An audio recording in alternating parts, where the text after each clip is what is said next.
Hi everybody. I wanted to come to you guys really quick and show you.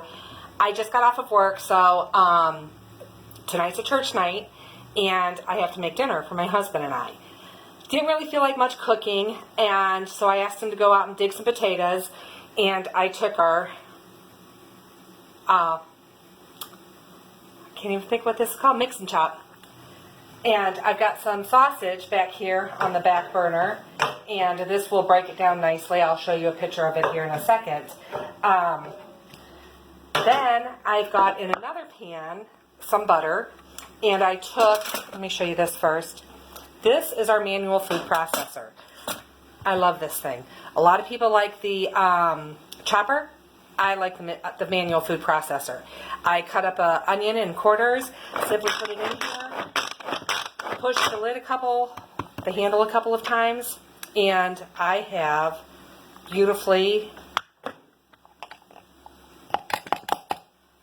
minced onion. And let me show you with one of our spatulas here.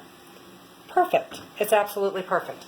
So I'm going to add that first in here. I am making a dish called Hillbillie potatoes. This is something I grew up on. And it's simply fried potatoes in butter with some onion. And when it's done, potatoes are all done, I add some eggs to it. I scramble up the eggs, I add a little bit of milk to it, and I go ahead and pour it in here. This is the tool that I'm constantly talking about. This is our Simple Slicer. I love this tool. If you look at it, it has 3 different settings on there. It's got the 1, 2, and 3. The 1 I use for when I want to make homemade potato chips. I'll slice them super thin, put them in some oil, and they'll crisp up beautifully. 2 I use for fried potatoes. And then 3 I use for vegetables, cucumbers and things like that. Simply slide the guard on.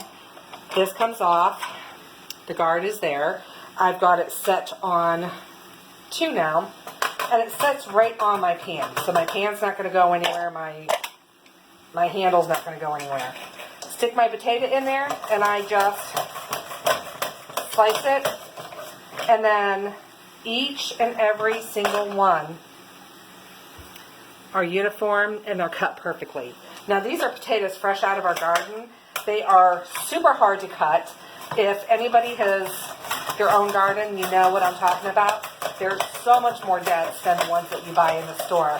So I'm going to slice all these potatoes up in here, and then when this gets all cooked and cooked down and they're fried all nice and beautiful, after I do this, just so you guys know my recipe, I add a sprinkle of Lowry seasoning salt on here.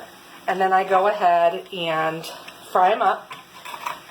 Like I said, when the frying's done, I mix up some eggs with some butter, pour it over the top, and then I cook it until the eggs are done.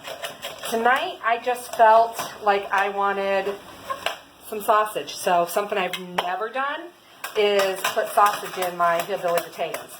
But tonight, I'm going to put some sausage in there. So I'm going to get this finished cutting up.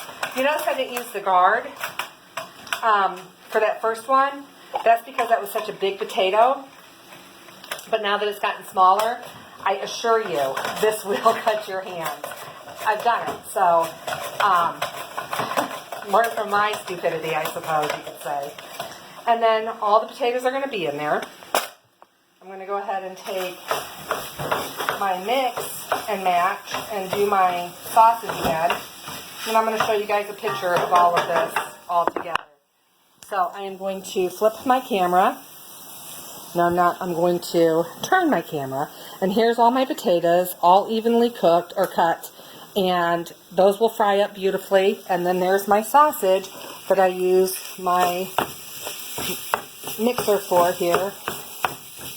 And it will give me beautiful sausage. And that's my tidbit for tonight. Thanks.